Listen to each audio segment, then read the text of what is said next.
स्वागत है दोस्तों आप सभी का एक बार फिर से हमारे इस चैनल इलेक्ट्रॉनिक स्टडी में। नमस्कार। आज के वीडियो में हम बात करेंगे साइकोलॉजी के बारे में, मनोविज्ञान के बारे में कि साइकोलॉजी होती क्या है, मनोविज्ञान क्या है। तो अगर हम बात करें चाइल्ड साइकोलॉजी के तहत, वो बीटीसी हो या डीएलएड हो, या अगर मैं बीएड की बात करूँ, या जो टीचर्स एलिजिबिलिटी टेस्ट होते हैं, इन सारे एग्जाम्स में वो चाहे एक शैक्षणिक परीक्षा हो, वो चाहे कॉम्पिटिटिव एग्जाम हो, सारे उसमें जो है ये क्वेश्चंस, इनसे संबंधित प्रश्न जो है पूछे जाते हैं। तो ये उन सभी के लिए बहुत ज़रूरी है। तो कृपया आप ये पूरा वीडियो देखें और समझें कि साइकोलॉजी यानी मनोविज्ञान होता क्या है, उसके टर्मिनोलॉजी के बारे में, उसकी डेफिनेशंस के बारे में डिफरेंट साइकोलॉजिस्ट ने जो दी है। तो बिना समय गंवाए देखते हैं दोस्तों, साइकोलॉजी मनोविज्ञान। अगर हम बात करें इसके शाब्दिक अर्थ की, तो जो मनोविज्ञान बताता है, अगर मैं मनोविज्ञान का संधि विच्छेद करूं तो मन प्लस विज्ञान जो है हमको देखने को मिलता है। कहने का मतलब है जो मन का विज्ञान है वही मनोविज्ञान होता है। याद रहे, जो पहले की डेफिनेशन थी और आज के आधुनिक उसमें युग में जो डेफिनेशन है मनोविज्ञान की, हम पहले से लेकर के आज तक के उसमें पढ़ेंगे। तो पहले क्या था कि मनोविज्ञान टर्मिनोलॉजी को इसको तोड़ने पर क्या होता था, मन का विज्ञान जो है हमको देखने को मिलता था। तो कहते थे कि जो मन का विज्ञान है वही मनोविज्ञान है। ठीक है, आगे हम बात करते हैं इसमें कि मनोविज्ञान जो शब्द है वो अंग्रेजी के साइकोलॉजी से बना हुआ है। ठीक है, ये है साइकोलॉजी, PSYCHOLOGY। इसको जो है दो भागों में तोड़ा गया है।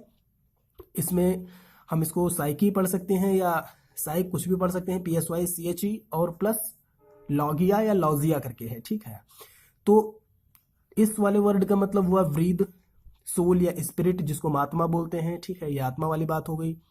वही अगर मैं लॉगिया लॉजिया की बात करूं तो इसका मतलब होता है स्टडी ऑफ समथिंग, किसी चीज का अध्ययन करना। तो अध्ययन करना ये आएगा, और ये क्या हुआ, आत्मा। तो एक तरीके से ये भी कहते हैं, एक तो ये हो गया कि मन का विज्ञान जो होता है, दूसरा है कि आत्मा के विज्ञान का अध्ययन करना, या आत्मा का अध्ययन करना क्या कहलाता है, मनोविज्ञान। तो ये ट्रेडिशनल उसमें बात हो गई। धीरे धीरे बढ़ते हैं अपने आधुनिकता की तरफ। इसमें देखते हैं कि इसकी जो डेफिनेशन है इसी के बेस पर कि वह विज्ञान जिसकी मदद से आत्मा का अध्ययन किया जाता है। लेकिन आधुनिक मनोवैज्ञानिक इस परिभाषा को स्वीकार नहीं करते हैं, बल्कि दर्शन शास्त्र यानी फिलॉसफी से पृथक एक नवीन विषय के रूप में स्वीकार करते हैं। कहने का मतलब है जो फिलॉसफी सब्जेक्ट है उसको, उसका एक जो है ऐसे पृथक एक नवीन विषय, इससे अलग एक नया विषय मानते हैं ये साइकोलॉजी को। जो कुछ मनोवैज्ञानिक है आधुनिक, ये कहते हैं कि नवीन विषय रूप में अपने अस्तित्व बना सके, जिसका क्रम निम्नवत प्रकार से है। कहने का मतलब है वो कुछ इस प्रकार से बताते हैं मनोविज्ञान को। अब देखते हैं कि पहले किस तरीके से अध्ययन, किस चीज के अध्ययन को हम मनोविज्ञान बोलते थे, और फाइनली जाके हम जाकर के जो है हमको जो मिला, यानी कि मनोविज्ञान असलियत में है क्या, तो उसके बारे में इसमें देखते हैं। सबसे पहले जो आया, जैसा कि मैंने अभी जो संधि विच्छेद करके उसमें देखा था साइकोलॉजी के, उसमें कि आत्मा का अध्ययन। तो सबसे पहले क्या था कि आत्मा के अध्ययन के रूप में। ठीक है, तो इसमें क्या था कि नाम के अनुरूप इसे शुद्ध शुरू में जो है आत्मा अध्ययन के रूप में इसे माना जाता था। लेकिन आत्मा को किसने देखा है, आत्मा कैसी होती है, आत्मा क्या करती है, कहाँ रहती है, इन सभी प्रश्नों के बारे में विवाद खड़ा हो गया। तो इसमें क्या हुआ कि इसके फलतः जो मनोवैज्ञानिक थे उन्होंने इस परिभाषा को नकार दिया। भाई, किसी चीज के अस्तित्व के बारे में हमको पता ही नहीं है और हम कहते हैं कि यह वही विज्ञान है। ठीक है, तो वो तो एक तरीके से इलॉजिकल हुआ, अतार्किक चीज है। तो आत्मा के जो विज्ञान के रूप में था या आत्मा के अध्ययन के रूप में, उसको नकार दिया गया। आगे बात आई मन के विज्ञान के रूप में। उसके पश्चात क्या हुआ, आत्मा के बाद जो है मनोवैज्ञानिकों ने इसे मन के विज्ञान के रूप में माना। लेकिन पुनः फिर से सवाल उठ खड़े हो गए कि मन क्या है। ठीक है, किसी के मन में क्या चल रहा है। ठीक है, ये सारी चीजें कि मन है क्या, किसी के मन में क्या चल रहा है, कैसे पता चलेगा। तो इन सारे सवालों का जवाब भी मिलना जो है मुश्किल था। तो इस तरीके से जो मनोवैज्ञानिक थे उन्होंने जो मन के विज्ञान के रूप में मनोवैज्ञानिक की परिभाषा को जो है फिर से नकार दिया। आगे आया इसमें चेतना के रूप में कि जो मनोविज्ञान है वो चेतना का विज्ञान है एक तरीके से। तो इसमें विलियम वुंड करके थे। ठीक है, और ये सिली, विलियम जेम्स, ये सारे वैज्ञानिक जो है इसे कहते हैं कि चेतना के तहत रखा किसको, मनोविज्ञान को। लेकिन सभी दार्शनिकों को एक मत नहीं कर सके, क्योंकि अगर मैं चेतना की अवस्थाओं की बात करूं तो इसमें चेतना अचेतन और अर्धचेतन के रूप में जो है होती है। अचेतन भी होता है, अर्धचेतन भी होता है और चेतना भी होती है।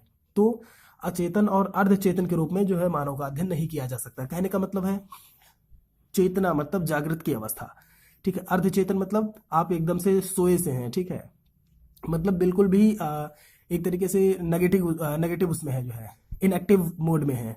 और मैं अचेतन की बात कर दूं एक तरीके से, तो आप बिल्कुल से कंप्लीटली इनएक्टिव मोड में हैं, कुछ भी आपको समझ में नहीं आ रहा। जैसे एक तरीके से वो बोलते हैं ना कि बेहोशी के उसमें जो है कुछ भी नहीं समझ में आ रहा आपको, तो उस समय आप किसी मनुष्य के मानव के स्वरूप का अध्ययन कैसे करेंगे अचेतन और अर्धचेतन की अवस्था में। तो इस तरीके से जो चेतना के विज्ञान के रूप में जो परिभाषा थी वो भी उसको भी एक सिरे से नकार दिया गया कि ये भी परिभाषा सही नहीं है। उसके बाद आया कि व्यवहार के विज्ञान के रूप में।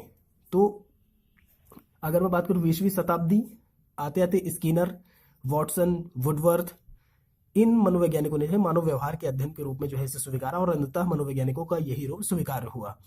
कहने का मतलब है स्किनर थे, वॉटसन थे, वुडवर्थ थे, इन सारे मनोवैज्ञानिकों ने जो है इसे बिहेवियर के मतलब बिहेवियरल साइंस के रूप में माना।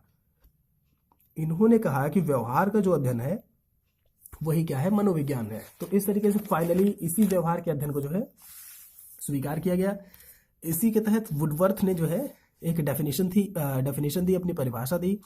उसमें इन्होंने बताया कि मनोविज्ञान ने सर्वप्रथम आत्मा के रूप का त्याग किया, जो है यानी आत्म के रूप का त्याग किया, फिर मन के रूप का, उसके बाद चेतना के रूप का त्याग किया, और अब वह व्यवहार रूप या विधि के रूप में जो है वो स्वीकार किया गया है उसको। तो कह सकते हैं कि व्यवहार का अध्ययन, और याद रहे दोस्तों इसमें मैं केवल ह्यूमन बिहेवियर की बात नहीं कर रहा हूँ, स्टडी ऑफ ह्यूमन बिहेवियर की नहीं बात कर रहा हूँ, यहाँ पर एनिमल्स के बिहेवियर की भी बात की जाएगी। कहने का मतलब है मनुष्य और जीव जंतुओं के व्यवहार का अध्ययन ही मनोविज्ञान है। आपसे कोई सिंपली पूछ रहा है तो आप ही बता सकते हैं कि जीव जंतुओं और मनुष्यों के व्यवहार का अध्ययन ही क्या है, मनोविज्ञान है। इसमें वॉरेन ने अपनी अलग परिभाषा दी। वॉरेन ने बोला कि जो मनोविज्ञान है वो जीवधारी व वातावरण की प्रारंभिक अंतरक्रिया से संबंधित है।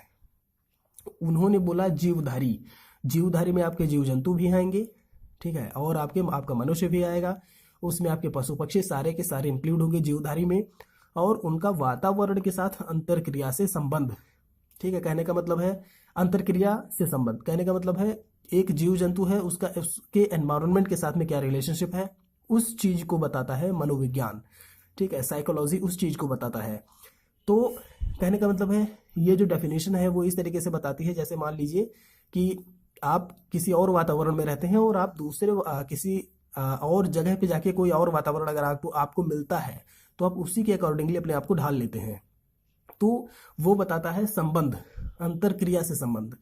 नेक्स्ट अगर हम इसमें बात करें, अतः इस प्रकार हम कह सकते हैं कि मनोविज्ञान वह शैक्षिक व अनुप्रयोगात्मक विद्या है, यानी कि जो एप्लीकेशन वाली वो है विद्या है, जो प्राणी यानी कि मनुष्य और जीव दोनों को इंक्लूड किया है इसमें, जो प्राणी की मानसिक क्रियाओं, अनुभवों व व्यक्त व अव्यक्त दोनों प्रकार के व्यवहारों का एक क्रमबद्ध व वैज्ञानिक अध्ययन करती है।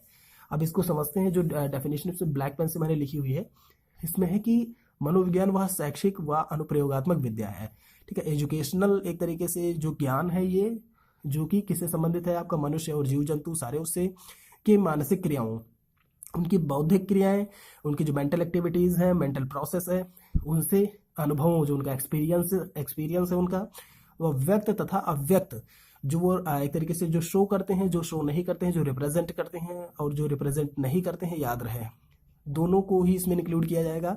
दोनों प्रकार के व्यवहारों का एक क्रमबद्ध, यानी कि व्यक्त और अव्यक्त दोनों प्रकार के व्यवहार जो उनके बिहेवियर्स होते हैं का एक सीरियल में वैज्ञानिक अध्ययन करती है। कहने का मतलब है एक साइंटिफिक जो है स्टडी करती है।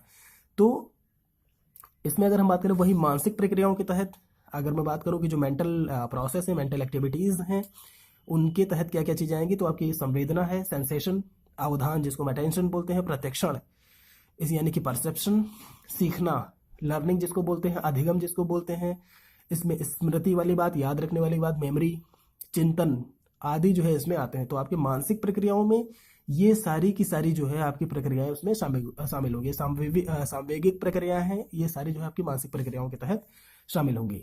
तो अगर हम इसके ध्येय की बात करें मनोविज्ञान के, तो व्यवहार विषयक नियमों की खोज करना, ध्येय इसका अगर मैं बात करूं मनोविज्ञान का, तो ये है व्यवहार विषयक जो है नियमों की खोज करना। तो मित्रों, इस तरीके से आज के अपने इस वीडियो में हमने बात की विस्तृत रूप से कि मनोविज्ञान होता क्या है, उसके डिफरेंट फॉर्म्स, जो डिफरेंट जो मनोवैज्ञानिक थे उनकी डेफिनेशंस के बारे में।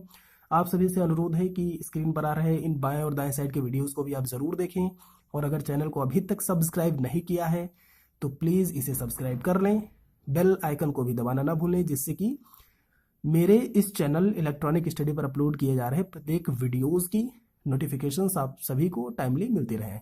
वीडियो देखने के लिए आपका बहुत बहुत धन्यवाद।